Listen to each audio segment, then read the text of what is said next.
Hello guys, देखिए आज हम लोग बात करेंगे झारखंड सहायक आचार्य एग्जामिनेशन पे। चूँकि आफ्टर इलेक्शन इसका एग्ज़ाम होना था तो इसका डेट अनाउंस कर दिया गया है और क्लास 1 to 5 का एग्ज़ाम तो बिल्कुल जल्दी हो जाएगा, बट 6 to 8 के लिए हमारे पास में लगभग यहाँ से 15 डेज़ हैं।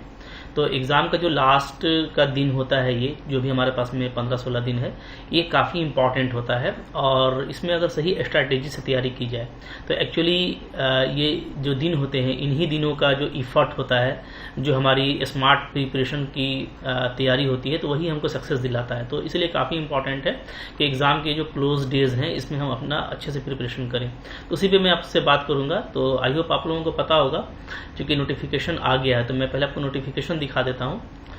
तो देखिए ये जो है यहाँ पे नोटिफिकेशन है, इसमें देखो साफ ये चीज़ लिखा हुआ है कि आपका ये कल के डेट में ये अनाउंस किया गया है और आपको कह दिया गया है कि 1 to 5 के लिए, ठीक है, 1 to 5 के लिए जो एग्ज़ाम है वो आपका 12 जून से होगा और जो 6 to 8 के लिए एग्ज़ाम है वो आपका 23 जून से होगा।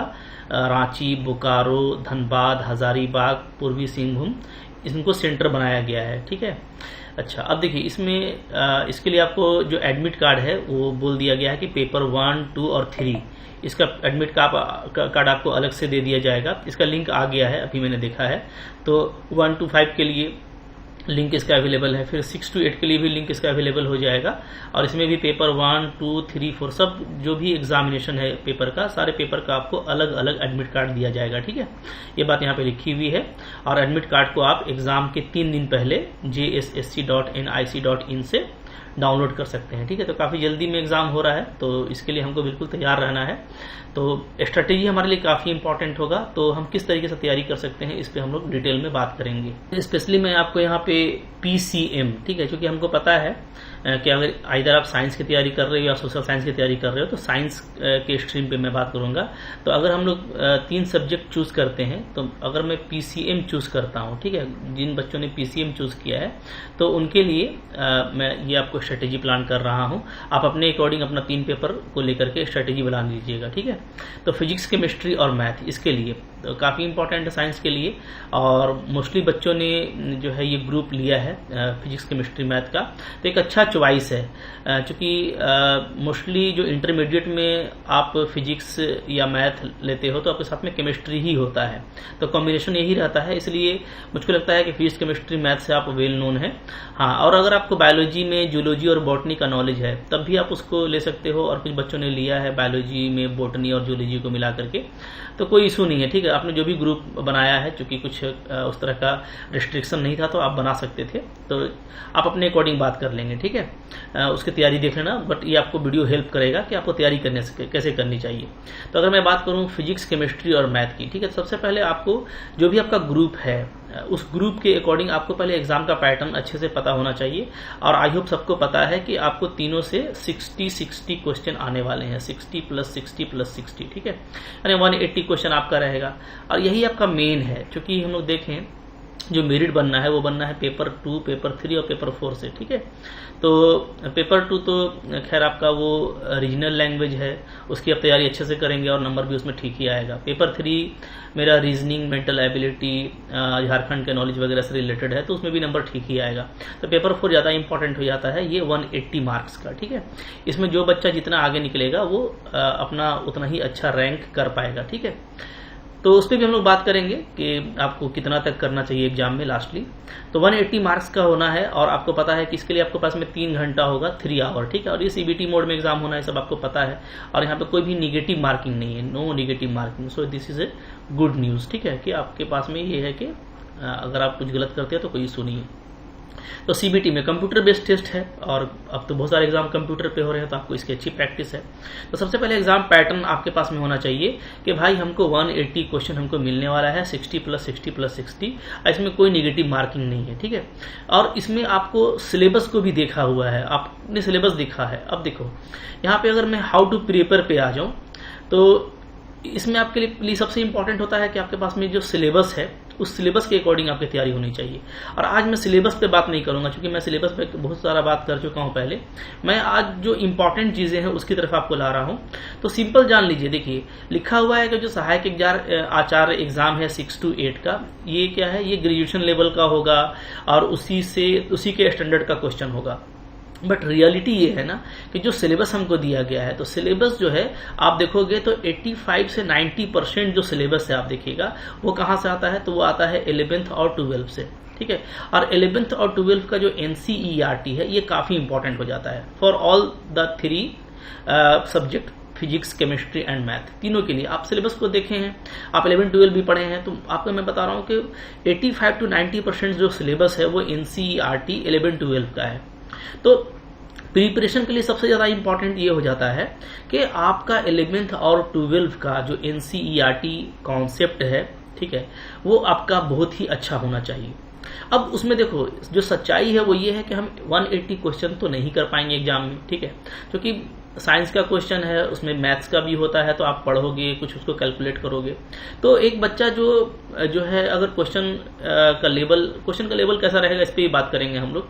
तो एक अगर जनरल लेवल होता है क्वेश्चन का कि बहुत टफ भी नहीं है, बहुत इजी भी नहीं है, मॉडरेट लेवल अगर है, तो उसमें जो एक बच्चा कर सकता है अच्छे से, वो कर सकता है 130 से 140 क्वेश्चन, ठीक है, जिसमें कि उसका मैक्सिमम जो है मतलब कि 115 से 120 तक करेक्ट रहे। ये जो है जनरल है, ठीक है। अब कुछ ही बच्चे होंगे जो काफी ब्रिलियंट होंगे, जो इससे ऊपर भी जा सकते हैं, वो बहुत कम क्वांटिटी में होंगे, ठीक है। और जो बच्चे थोड़ा कम तैयारी किए होंगे वो बहुत पीछे रह सकते हैं। लेकिन इन जनरल जो बच्चे होंगे जिनका सिलेक्शन होगा, ठीक है, वो 130 से 140 क्वेश्चन अच्छे से करने का कोशिश करेंगे, ठीक है। और इसमें सिलेक्शन भी डेफिनेटली हो जाएगा, कोई डाउट नहीं है। 130 से 140 क्वेश्चन अगर आप करते हो तो आपका सिलेक्शन हो जाएगा, ठीक है। अब इसमें हम लोग पीछे की बात को देख करके कभी भी अपना माइंड को निगेटिव नहीं करेंगे कि भाई पीजीटी में ऐसा हुआ तो फिर ऐसा हो जाएगा, तो अभी नीट का एग्जाम में ऐसा हुआ। कभी भी याद रखिएगा आपके पास जो एग्जाम है, ठीक है, देखो, और हम पॉजिटिव रह करके और एग्जाम को निकालने के भाव से, एग्जाम को क्लियर करने के भाव से ही हम एग्जाम देंगे तो वो मेरे लिए बेनिफिशियल होगा। किसी और चीज को अगर आप अपने माइंड में लेके जाते हैं, ठीक है, या इस तरह का डिस्कशन में आप रहते हैं, तो उससे हमको कोई फायदा नहीं होने वाला है। तो हम पॉजिटिव रह करके ही अपने आप को सपोर्ट कर सकते हैं और अपना एग्जाम परफॉर्मेंस अच्छा कर सकते हैं। तो अभी जो फर्स्ट प्रायोरिटी होनी चाहिए वो ये कि हम कोई भी आलतू फालतू का डिस्कशन ना करके और कुछ भी निगेटिव बात अपने माइंड में ना रख करके पूरा फोकस एग्जाम पे करें और पूरा फोकस अपनी प्रिपरेशन में करें। तो ये बहुत ज्यादा इंपॉर्टेंट हो जाता है आपके लिए 11th और 12th का NCERT, ठीक है। और इसमें मैंने आपको बताया था कि अगर आप जैसे 3 पेपर लिए हो, फिजिक्स, केमिस्ट्री, मैथ, तो आपको इसमें 2 पेपर को प्रायोरिटी लेवल पे जो है CCP मॉडल पे काम करना है, यानी कंप्लीट और पार्शियल, ठीक है। मतलब 2 पेपर को आपको बहुत अच्छे से करना है। तो उसमें मान लो कि आप मैथ और फिजिक्स को लेकर के आ रहे हो कि इसको हमको बहुत अच्छे से करना है, तो इसमें आपका 11th और 12th का सिलेबस की मैं बात नहीं कर रहा, 11th और 12th का जो रिलेटेड सिलेबस है, सिलेबस में दिया हुआ, वो सारा पोर्शन का आप अच्छे से रिवीजन कर लीजिए, ठीक है। मैं देखो आपको एक बात अपने बहुत अच्छे एक्सपीरियंस से बता रहा हूं कि मैंने देखा है कि कुछ बहुत सिंपल क्वेश्चन एग्जाम में आते हैं और हम इसकी तैयारी नहीं कर पाते, ठीक है, और मेरे वो माइंड में नहीं होता है, जिसकी वजह से हम उसको करेक्ट नहीं कर पाते हैं। तो याद रखिए कि वो जो होता है ना, वो आपके फिर फेल्योर का वजह हो जाता है। तो 11-12 लेवल पर, 11-12 कैसा लेवल आपको पता है, ठीक है, आपने बहुत अच्छे से पढ़ा है, आपका स्कोर भी काफी अच्छा आया होगा। तो उस वहां पे मैथ और फिजिक्स को 11-12 लेवल का जो भी आपके सिलेबस से मैच कर रहा है, ठीक है, सिलेबस मैंने आपको पहले बहुत दिखाया हुआ है, तो वो 11-12 का टॉपिक को अच्छे से दोहरा लीजिए, ठीक है। छोटे छोटे जो स्टेटमेंट है वो आपको अच्छे से आने चाहिए, कॉन्सेप्ट आपका बिल्कुल क्लियर होना चाहिए। इसलिए कि बहुत सारा क्वेश्चन आज के डेट में मैं आपको बता रहा हूँ, अभी मैंने रिसेंटली बहुत सारे एग्जाम्स को देखा है, करीब से उनका क्वेश्चन देखा, तो मैं ये अब नोटिस कर रहा हूँ ना कि अब ट्रेडिशनली धीरे धीरे एग्जाम को और भी क्रिएटिव किया जा रहा है। यानी कि पहले एक दौर था जब सिर्फ सब्जेक्टिव ही आता था, फिर एक दौर हुआ कि ज्यादातर ऑब्जेक्टिव क्वेश्चन, न्यूमेरिकल प्रॉब्लम आने लगी, लेकिन अभी का जो डेट है उसमें जो है ज्यादातर कॉन्सेप्ट से क्वेश्चन आ रहा है, ठीक है। न्यूमेरिकल रहते हैं बट कैलकुलेशन बहुत कम रहता है, कैलकुलेशन को कम करने का कोशिश किया जा रहा है, और ज्यादा से ज्यादा क्वेश्चन स्किल बेस्ड है। मतलब आपका कॉन्सेप्ट कैसा है, स्टेटमेंट को थोड़ा सा घुमा करके पूछना या स्टेटमेंट के बारे में जो है करेक्ट ऑप्शन चूज करना। तो ऑप्शन इलिमिनेशन मेथड पर ज्यादा वर्क हो रहा है कि बच्चे खुद से ऑप्शन इलिमिनेट करके सही ऑप्शन पे पहुंच सके, मतलब आपकी क्रिएटिविटी को ज़्यादा जो है जज करने का कोशिश किया जा रहा है, और ये एक अच्छा पैटर्न है। और याद रखिए कि एग्ज़ाम में चाहे जो भी हो, लेकिन जो नॉर्म्स बनाए जाते हैं, जो एग्ज़ाम को अपडेट किया जाता है पैटर्न को, तो उसमें कोशिश यही की जाती है कि हम अच्छे से अच्छे बच्चों को आगे लाएं, सो दैट कि जो भी मेरा डिपार्टमेंट है, चाहे ये टीचिंग का डिपार्टमेंट है, तो हमको अच्छे टीचर मिल सके। तो याद रखिए कॉन्सेप्ट पे ज़्यादा जोर है, और कॉन्सेप्ट बेस्ड क्वेश्चन आता है, बच्चे मिस करते हैं। ऐसा पीजीटी में भी हुआ था, ठीक है, क्वेश्चन का पेपर अकॉर्डिंग टू सिलेबस नहीं था, कुछ बहुत सारे क्वेश्चन गलत थे, लेकिन आप देखोगे मोस्टली क्वेश्चन जो है कॉन्सेप्ट बेस्ड थे। मतलब ऐसा नहीं था कि उसमें 2 से 3 मिनट लगेगा, बस क्वेश्चन देखना था और 1 मिनट में उसका आंसर आ जाता, इस तरह का था, ठीक है। यही वजह है कि जब उसका उसमें देखो जो बच्चे अनफेयर हुए उनका मैं बात नहीं कर रहा हूं, लेकिन जिन बच्चों का फेयर सिलेक्शन हुआ है तो उन्होंने भी 130 क्वेश्चन अच्छे से किया था। वजह उसके पीछे वही थी कि कुछ क्वेश्चन बिल्कुल विद इन द मिनट और विद इन द 30 सेकंड जो है 45 सेकंड वाले क्वेश्चंस थे जिनको उन्होंने अच्छे से किया। तो क्वेश्चन को अच्छे से पढ़ करके उसका अच्छे से आंसर करना ये जरूरी होता है। तो उसके लिए होता है कि अगर यहाँ पे 11-12 का एनसीईआरटी सिलेबस है तो ये ज्यादा इंपॉर्टेंट है। क्वेश्चन देखिए, क्वेश्चन का लेवल कैसा रहेगा। अगर मैं क्वेश्चन के लेवल की बात करूं तो क्वेश्चन का लेवल देखिएगा, जैसा मेरा मानना है कि मॉडरेट रहेगा, ठीक है, ना ज्यादा आपका बहुत सिंपल भी नहीं रहेगा, बहुत टफ भी नहीं। हाँ, लेकिन इस मॉडरेट में आप देखोगे कि जो पोर्शन वाइज, चूंकि जब भी कोई क्वेश्चन होता है तो उसमें क्या है कि कुछ क्वेश्चन क्रिएटिव होते हैं, कुछ क्वेश्चन जो है direct to the forward concept के होते हैं, ठीक है, और कुछ क्वेश्चन तो आपका बिल्कुल देखा होता है, जिसको आप हमेशा याद करते आते हैं, हमेशा रिवीजन करते आते हैं, डायरेक्ट फार्मूला या रिजल्ट बेस्ड होता है। तो उस तरह से अगर हम लोग देखें ना, मैं आपको बता रहा हूं कि देखने आप 75 से लेकर के 80% जो क्वेश्चन होगा उसको हम लोग इजी लेवल में डाल सकते हैं, वो इजी लेवल का होगा, ठीक है। और बाकी कुछ क्वेश्चन आपके क्रिएटिव हो सकते हैं। तो ये जो इजी लेवल का क्वेश्चन होगा उस पूरे क्वेश्चन में आपको उसको ज्यादा से ज्यादा करने की कोशिश करना है, और वो 11-12 से ज्यादा होगा। तो अगर वो इजी रहता है तो ऐसे केस में आपको कोशिश करना है कि कम से कम हम 135 क्वेश्चन अच्छे से कर लें। तो वैसे केस में जो 2 पेपर होगा, फिजिक्स और केमिस्ट्री, फिजिक्स और मैथ अगर क्या हम लोग बात कर रहे हैं यहाँ पे, तो फिजिक्स और मैथ ये हमारे लिए काफी इंपॉर्टेंट हो जाएगा, ठीक है। हमको इस पर काफी अच्छा फोकस करना पड़ेगा सो दैट कि हम इसमें ज्यादा से ज्यादा क्वेश्चन कर सकें।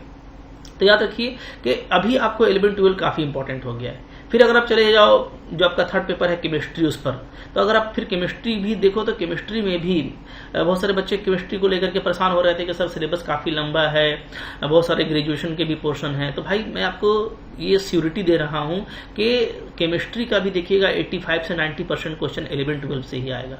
तो आप ग्रेजुएशन को बिल्कुल स्किप कर दीजिए अगर उसका कुछ कंटेंट या सिलेबस है आप देख रहे हो तो, और आप उसमें फेमिलियर नहीं हो तो। जानते हो तो ठीक है, नहीं जानते हो तो उसमें भी ज्यादा परेशान होने की जरूरत नहीं है। आपने 11-12 में जो सिंपल चीजें पढ़ रखी हैं, 11-12 में आपने जैसे एटॉमिक स्ट्रक्चर पढ़ा है, केमिकल बॉन्डिंग पढ़ा है, केमिकल इक्विलिब्रियम पढ़ा है, जो है एसिड बेसिस के बारे में पढ़ा है आपने। तो ये सब जो पोर्शन है आपका, फिर उसके साथ आपने कुछ नोमेनक्लेचर और ऑर्गेनिक केमिस्ट्री का बेसिक भी पढ़ा। फिर आप 12th में आप इलेक्ट्रोकेमिस्ट्री पढ़ते हो, सॉलिड स्टेट पढ़ते हो, ठीक है, सॉल्यूशन पढ़ते हो, उसके बाद आप ऑर्गेनिक केमिस्ट्री पढ़ते हो। तो ये जो 11-12 का पोर्शन है ना, बस उसका आप अच्छे से रिविजन कर लीजिए। अब बहुत मुश्किल क्वेश्चन नहीं आएगा, जो क्वेश्चन एनसीईआरटी में था उसी से रहेगा। मैं आपको बता देता हूं, एनसीईआरटी का ही लेवल होगा क्वेश्चन का 11-12 का, फिजिक्स में भी, केमिस्ट्री में भी, मैथ में भी। तो इसी तरीके से आपको तैयारी करना है। तो आप इस तरीके से अपने आप को तैयार करो, ठीक है। तो जिनकी तैयारी हो चुकी है, बहुत पहले से लगे हुए हैं, चूंकि फॉर्म तो पिछले ईयर से भरा जा रहा है, तो जिनकी तैयारी है तो वो इसी के अकॉर्डिंग अब रिवीजन करने पे ध्यान दें। तो लास्ट 15 डेज हमारे पास में है। इसकी स्ट्रेटेजी की बात करें तो लास्ट 15 डेज में अभी आपको एक शेड्यूल दे देना है, ठीक है, जिसमें आपके पास में तीनों पेपर का कुछ ना कुछ टाइम हो, और आप मॉर्निंग, आफ्टरनून, इवनिंग के साथ, या मॉर्निंग, इवनिंग, नाइट जो भी आपके लिए प्रीफरेबल है उसके अकॉर्डिंग आप सिलेबस बना लीजिए, ठीक है। क्योंकि आप काम भी करते होंगे, बहुत सारे जो है ऑलरेडी कहीं पढ़ाते होंगे या कहीं वर्क करते होंगे, तो अपने अकॉर्डिंग मॉर्निंग, इवनिंग, नाइट, गर्मी का मौसम है तो मॉर्निंग, इवनिंग, नाइट बना सकते हो, ठीक है। तो आप एक बना लो जिसमें आपका सबको आप 2 से 3 घंटे का टाइम दो, ठीक है, तीनों पेपर को। और उसमें आपका अब जो है ना, जो जैसे मैंने मान लो 3 घंटा दिया है, तो इस 3 आवर को आपको जो है हाफ ब्रेक कर लेना है, मतलब 1.5 घंटे का और 1.5 घंटे का। तो 1-1.5 घंटे में, फर्स्ट 1.5 घंटे में आप रिवीजन करने की कोशिश कीजिए, जो भी एनसीईआरटी से रिलेटेड उसका कॉन्सेप्ट है, फॉर्मूला है, ठीक है, कुछ ट्रिक्स वगैरह हैं तो उसको भी हम लोग रिमाइंड करते हैं, तो उसको आप रिवाइज करने की कोशिश कीजिए। और जो सेकंड हाफ आवर होगा उसमें आप फिर से कुछ ना कुछ ऐड कर सकते हो, मतलब जो भी अभी तक आपने नहीं पढ़ा और उसको पढ़ना है, तो जैसे वीडियोस आप देखते होगे या मेरा कोर्स पढ़ रहे हो, मेरे कोर्स से तैयारी कर रहे हो, तो आप कोर्स से उसको ऐड करने की कोशिश करो। तो याद रखिएगा कि एग्जाम के 3 दिन पहले तक हम लोग ऐड करने का, 3 डेज यहाँ पे लिखूंगा मैं, एग्जाम के 3 दिन पहले तक, ठीक है, बिफोर 3 डेज तक हम लोग क्या करेंगे, रिवीजन के साथ साथ ऐड भी करेंगे। लेकिन रिवीजन अच्छा रखेंगे, क्योंकि होता क्या बहुत सारी चीज पढ़ते हैं तो वो भूल जाते हैं, वैसा नहीं होना चाहिए, ठीक है। तो अब तीनों पेपर को आपको लेके चलना है। और जैसा मैंने पहले से बताते मैं आया हूं, तो फिजिक्स और मैथ आपका हो सकता है कंप्लीट होगा, दोनों पूरा आपने सिलेबस कवर किया होगा। और केमिस्ट्री को पार्शियल ही रखना है, बट केमिस्ट्री अगर बहुत नहीं किया आपने तो सिर्फ रिवीजन कर लीजिए 11-12 का जो आपने पढ़ा था, ठीक है, अच्छे से रिवीजन कर लीजिए। जो न्यूमेरिकल्स उसमें हैं उन न्यूमेरिकल्स की भी तैयारी कर लीजिए, फॉर्मूलाज वगैरह की प्रैक्टिस कर लीजिए अच्छा से, तो ये आपके लिए इनफ होगा। फिर आखिरी का जो 3 दिन होगा उसको हम लोग प्रॉपर रिवीजन पे देंगे, प्रैक्टिस पे देंगे जितना हो सकता है उतना, ठीक है। अब इसी में आपको टेस्ट भी देना है, अगर आपने तैयारी कर लिया है तो आपको टेस्ट भी देना है। तो ये आपके टेस्ट डेज हैं, मतलब आपने तैयारी कर लिया है तो मैंने आपको टेस्ट सीरीज दिया है, आप वहां से टेस्ट दे दो, ठीक है। अगर वहां से टेस्ट नहीं देते हो तो खुद से कुछ क्वेश्चन बना करके टेस्ट करो। हालांकि ये मुश्किल होता है, तो मैंने काफी कम रेट में आपको टेस्ट दिया है और आज मैं उसमें कुछ और भी डिस्काउंट कर दूंगा। तो हर एक को टेस्ट तो जरूर देना चाहिए, कोर्स में भी मैं डिस्काउंट कर दूंगा और टेस्ट में भी, क्योंकि अब तो बिल्कुल कम ही दिन बच रहे हैं, ठीक है। तो ये जो 15 डेज है, याद रखिएगा 2-3 चीज काफी इंपॉर्टेंट होता है। आपको कभी भी निगेटिव नहीं होना है और ना ही निगेटिव फैक्टर्स पे बात करना है, ना ही वैसा डिस्कशन करना है, और कभी भी नर्वस नहीं होना है और घबराना नहीं है कि भाई डेट अनाउंस हो गया। अब देखिए मैं आपको बता रहा हूँ, शुरू से मैं कहते आया हूँ कि मोस्टली बच्चे, जो मैक्सिमम बच्चे हैं जिनका एग्जाम खराब हो जाता है, उनका एग्जाम खराब होता है नर्वस होने की वजह से या तो हड़बड़ाने की वजह से। हड़बड़ा जाते हैं क्या पढ़े क्या नहीं पढ़े, जबकि जो सिस्टमेटिक चलता है, जैसे वो कछुआ खरगोश की दिया गया एग्जांपल, खरगोश क्या है, उछलते उछलते भाग जाता ना, उसको स्टेप्स का पता नहीं, लेकिन कछुआ हर स्टेप को चलता है अपना, उसका स्वभाव ही वही है, ठीक है, उसका नेचर ही वही है। तो जो हर स्टेप को फॉलो करता है उसके जीतने के चांसेस ज्यादा रहते हैं। तो स्टेप बाय स्टेप, ठीक है, मैं अब जो भी आपका कंडीशन है, तैयारी है नहीं, उस पर मैं बात नहीं कर रहा, हर एक का अलग अलग कंडीशन होगा। तो यहां से 15 दिन भी भाई मैं आपको बता रहा हूं कि ये जो 15 दिन है, ये 15 दिन आपके लिए 150 दिन के बराबर हो सकता है, अगर आप इसमें एक रूटीन बना करके स्मार्ट प्रिपरेशन करते हैं। जैसे मैं आपको बता रहा हूँ कि 11-12 एनसीईआरटी पे खास फोकस करते हैं, जो भी सिलेबस है, सिलेबस मैंने आपको दिखाया हुआ है, तो सिलेबस का वो पोर्शन जो 11-12 में था, बस उसका सारा रिवाइज कर लीजिए, बुक से रिवीजन कर लीजिए, पीडीएफ से रिवीजन कर लीजिए। और रिवीजन करने के साथ साथ, रिवीजन का देखो तरीका होता है ना, कुछ बच्चे सिर्फ फॉर्मूला रिवाइज कर लिए, ऐसे नहीं होता। जब आप फॉर्मूला रिवाइज करते हैं तो उससे रिलेटेड जो भी आप ऑब्जेक्टिव क्वेश्चन कर रहे हो या उसका जो कॉन्सेप्ट क्वेश्चन में यूज हो रहा है, उसको भी एक बार रिकॉल करना पड़ता है, ठीक है। जैसे एग्जाम्पल के तौर पे मान लीजिए मैथमेटिक्स में मैं बात कर रहा हूँ कि कोई जो है डिफरेंशिएशन का रिवीजन कर रहा है, तो डिफरेंशिएशन में जब वो रिवीजन करेगा तो डिफरेंशिएशन में क्या है, अगर देखा जाए तो सिर्फ फंक्शन का फॉर्मूला है, बट डिफरेंशिएशन से क्या क्या हो सकता है, तो आपको पता है कि डिफरेंशिएशन के थ्रू जो है हम लोग इम्प्लिसिट फंक्शन का डेरिवेटिव निकाल सकते हैं, ठीक है, एफ का पावर जीएक्स का फंक्शन का डेरिवेटिव निकाल सकते हैं, फिर डिफरेंशिएबिलिटी को किस तरीके से जज किया जा सकता है। तो कुछ उसमें 1-2 इंपॉर्टेंट क्वेश्चन होते हैं, तो उसका right hand derivative, left hand derivative, इन सबको आपको रिकॉल करते जाना है। और कुछ ना कुछ 1-2 क्वेश्चन ऐसा होना चाहिए जिसको हम ओरली भी दिमाग में चला सकें कि ये पैटर्न होता है करने का, ठीक है। तो मैंने बहुत सारे ऑब्जेक्टिव क्वेश्चन पे डिस्कशन किया है, वहां से आपको निकाल के रखना है कुछ क्वेश्चन को, ऐसा भी जिस क्वेश्चन को रिवीजन करने से इंटायर कॉन्सेप्ट रिवाइज हो जाता हो। तो रिवीजन जब भी कीजिए तो सिर्फ ऐसा नहीं कि फॉर्मूला और रिजल्ट, बल्कि कुछ क्वेश्चंस भी उसमें रहे जो आपके दिमाग में चलता हो, ठीक है, जिसको लिखने की जरूरत नहीं पड़े, बस दिमाग में उसका एक पैटर्न बनता हो कि हाँ भाई इसको इस तरीके से करना है, ताकि आप जब उसको करने लगे तो पैटर्न आपको पूरा पता हो, ठीक है। तो रटने की मैं बात नहीं करता, कभी भी मैथ या फिजिक्स का कोई क्वेश्चन रटना नहीं चाहिए कि ऐसे ऐसे बनता है, बस पैटर्न, क्योंकि कुछ क्वेश्चंस होते हैं जो एक पैटर्न से बनते हैं, ठीक है। अगर उस पैटर्न को आप फॉलो करते हो तो आप जल्दी बना लेते हो, तो मैं उसकी बात करता हूँ। तो ये जो 15 डेज है, मैं आपको बता रहा हूँ कि आप इसमें 160 के स्पीड से पढ़ाई कर सकते हो, ठीक है। जैसे होता है ना कि भाई जनरली आदमी 60-70 चलता है, ठीक है, जो नॉर्मली हम लोग बाइक कार चलाते हैं, बट ये जो दिन है, टाइम है, इस टाइम में जब एग्जाम क्लोज हो जाता है, तो अगर आप सिस्टमेटिक लर्निंग करते हैं तो आपका माइंड इतना कंसंट्रेटेड है कि आप 160-170 की स्पीड से, एक एग्जाम्पल में दे रहा हूँ कि आप पढ़ाई करते हो, ठीक है, तो आपके लिए काफी बेनिफिशियल होता है। तो स्टेप को पूरा करने की कोशिश कीजिए, हड़बड़ाइए नहीं। कछुआ जो स्टेप लेता है उसी स्टेप को लेना है हमको, हर स्टेप को पूरा करना है, रिवीजन करना है, प्रैक्टिस करनी है, टेस्ट लगाना है, ठीक है। कहाँ पे चूक रहे हैं इसको देखना है, स्पीड और एक्यूरेसी अपनी मेंटेन करनी है कि हम सही स्पीड और एक्यूरेसी से काम कर सकें। तो स्पीड और एक्यूरेसी जितना आप क्वेश्चन करोगे ना उतना आएगा। और जब भी टेस्ट दो, याद रखो, मैंने आपको पहले भी बताया है कि हम लोग टेस्ट कैसे देते हैं कि क्वेश्चन देखा, अच्छा ये ऐसे, बस दिमाग में ही, इस क्वेश्चन को कभी भी दिमाग में नहीं करना चाहिए टेस्ट का क्वेश्चन, और फिर होगा अरे ये ऑप्शन होगा, फिर उसका तुरंत सॉल्यूशन भी देख लिए, ऐसे नहीं करना होता है। हमेशा कॉपी रखिए, कोई भी क्वेश्चन सामने आता है उसको अटेम्प्ट कीजिए, ठीक है। थोड़ा सा उसके बारे में अगर सोचना है, या अगर वो क्वेश्चन थोड़ा आपको आपकी क्रिएटिविटी को जज कर रहा है, थोड़ा आपको भटका रहा है, तो आप उसको थोड़ा ऑप्शन को एलिमिनेट करके देखिए और फिर आप उसको चूज कीजिए। इससे आपका माइंड बढ़ेगा, इससे आप में स्पीड और एक्यूरेसी आएगी, ना कि बस देखा और बस उसका सोल्यूशन देख लिया। सोल्यूशन हम लाखों क्वेश्चन का देख लीजिए, कभी भी आप में वो स्किल पैदा नहीं होगा जिससे कि एग्जाम निकलता है। अब last but not the least, मैं आपको ये बोलना चाहूंगा कि ये एग्जाम टफ नहीं है, याद रखिएगा, ठीक है। मैं आपको बता रहा हूँ एग्जाम टफ नहीं है, ऐसा नहीं कि बहुत सारे बच्चे हैं, और ऐसा नहीं कि ये पीजीटी का एग्जाम है या नीट का एग्जाम है। देखिए हर एग्जाम का लेवल होता है, जेपीएससी बहुत बड़ा एग्जाम हो जाता है, तो वहां पे क्या होता है कि हर तरह की बातों के चांसेस बढ़ जाते हैं कि लोग ज्यादा पढ़ेंगे सेटिंग वगैरह के चक्कर में, ये बहुत सारी बातें हैं, ठीक है। लेकिन ये जो लेवल है, आज का जो पेमेंट है, ये आपको पता है, तो हर तरह से इसमें ज्यादा भीड़ भाड़, ज्यादा छेड़छाड़ का खतरा नहीं है। तो अच्छा चांस है कि आप एक गवर्नमेंट में अपना सिक्योर सीट ले लेंगे।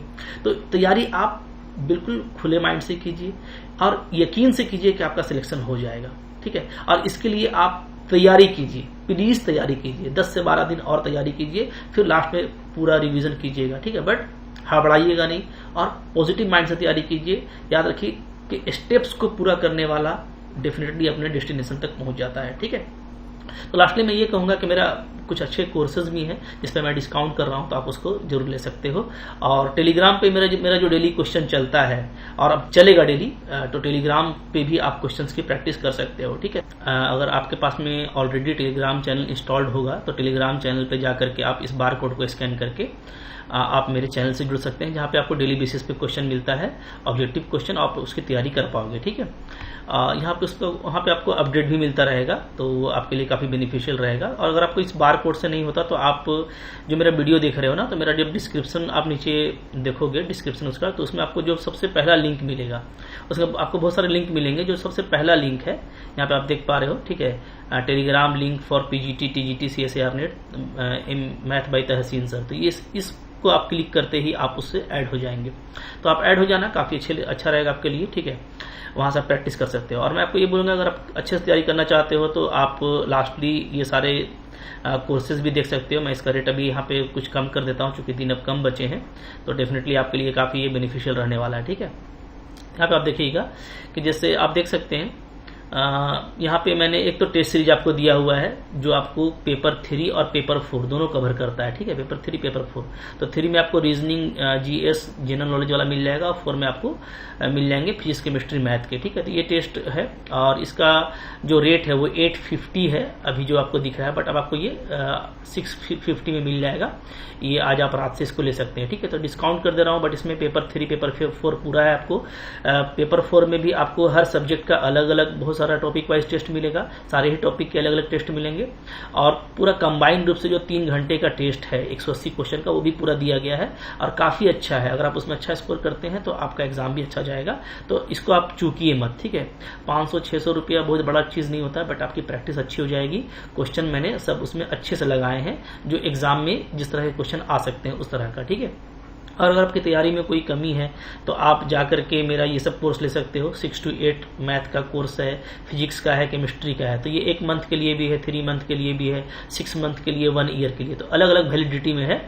आप जब सी मोर में जाएंगे ना, जहाँ पे पेमेंट का ऑप्शन रहता है, तो सी मोर में आप देखेंगे तो आपको अलग अलग वैलिडिटी का मिलेगा। तो चूंकि टीजीटी मैथ फिजिक्स भी तैयारी करते हैं लोग, तो वो अपने अकॉर्डिंग ले सकते हैं। बट अगर आपको सिर्फ इसकी तैयारी करनी है और आपके पास में यही 15 दिन के लिए इसको देखना है, तो आप चाहो तो इसको 1 मंथ वाला ले सकते हो। ठीक है, 1 मंथ वाला अभी 950 में लगा हुआ है, बट वो भी कम हो जाएगा और आपको 650 में जस्ट मिल जाएगा। ठीक है, चाहे इसको ले लो या इसको ले लो आप, तो आपको 650 में ये दोनों मिल जाएगा। बस इसी लिमिटेड टाइम के लिए, चूंकि आपको मैं तैयारी करने का एक मौका देना चाह रहा हूँ। ठीक है, तो फिजिक्स और मैथ आप ले सकते हो। अच्छा, ये तो लगता है टेस्ट है ना, सॉरी ये टेस्ट है। तो टेस्ट का भी कोर्स है, मैथ फिजिक्स केमिस्ट्री। तो ये सब आपको ये तो टेस्ट आपका 350 में ही लगा हुआ है, 350 में लगा हुआ है। ठीक है, तो अब अलग अलग लेने का कोई बहुत बड़ा काम नहीं है। ठीक है, आपके लिए मैं जो पूरा कंप्लीट टेस्ट है तीनों का पेपर 3 के साथ में, वो मैं 650 में दे दे रहा हूँ, वो आप ले लो। ठीक है, और अगर आप कोर्स की बात करोगे तो कोर्स यहाँ पे जो है कोर्स वाला नहीं लगा हुआ है। ठीक है, इमेज, बट कोर्स भी अवेलेबल है। आप जाकर के मेरे ऐप पे देख सकते हैं। ऐप आपको पता है, MSc learn honesty, MSc learn honesty. ठीक है, जो मेरे YouTube चैनल का नाम है वही मेरे एप्लीकेशन का नाम है। एप्लीकेशन आप डाउनलोड कर सकते हैं, वहां पे आपको कोर्स भी मिल जाएगा फिजिक्स केमिस्ट्री मैथ का। तो 1 मंथ के लिए आप उसको देख लेना। 650 में आपको फिजिक्स का भी मिल जाएगा और मैथ का मिल जाएगा अलग अलग, या आपको जो भी नीड है वो आप लेके वहां से रिविजन कर सकते हैं, थोड़ा तैयारी कर सकते हैं, एक बार रिकॉल कर लेंगे तो क्वेश्चंस काफी अच्छे हैं। अगर आपकी तैयारी अच्छी है फिर भी मैं आपको सजेस्ट करूंगा कि एक बार आप देख लो, अच्छे अच्छे क्वेश्चन है। ठीक है, आप वहां से भी इस तरह से तैयारी करें कि क्वेश्चन को आप देखें, पहले खुद से बनाएं, आपसे बनता जाता है तो आप आगे बढ़ते जाइए, जहां नहीं बनता वो फिर वीडियो आप देख लीजिएगा। ठीक है, तो काफी सिस्टमेटिक होगा। याद रखिएगा, अगर आप स्मार्ट प्रिपरेशन करते हैं, टाइम देके प्रिपरेशन करते हैं, स्टेप्स को फॉलो करते हैं जैसा मैंने आपको बताया, और पॉजिटिव रहते हैं, अपने आप को हेल्दी रखते हैं। ठीक है, नींद की कमी मत कीजिएगा। खाना और नींद ये दोनों इंपॉर्टेंट चीज होता है। तो आप अच्छा खाएंगे, अच्छा सोएंगे तभी पढ़ पाएंगे, और अपने अकॉर्डिंग आप टाइम प्लान बना लीजिएगा। ठीक है, तो अच्छे से पढ़ने की कोशिश कीजिए। एग्जाम बहुत टफ नहीं होने वाला है, बहुत ज्यादा कॉम्पिटिशन में नहीं होगा। डेफिनेटली आप अच्छे से पढ़ेंगे तो आपका जरूर हो जाएगा। तो मैं आपको टाइम टू टाइम अपडेट करता रहूंगा। ठीक है, अच्छा लगा होगा तो आप लाइक कीजिएगा, चैनल पर नए हैं सब्सक्राइब कीजिए, दोस्तों को शेयर कीजिए और अच्छे से तैयारी करने की कोशिश कीजिए। Best of luck, thank you very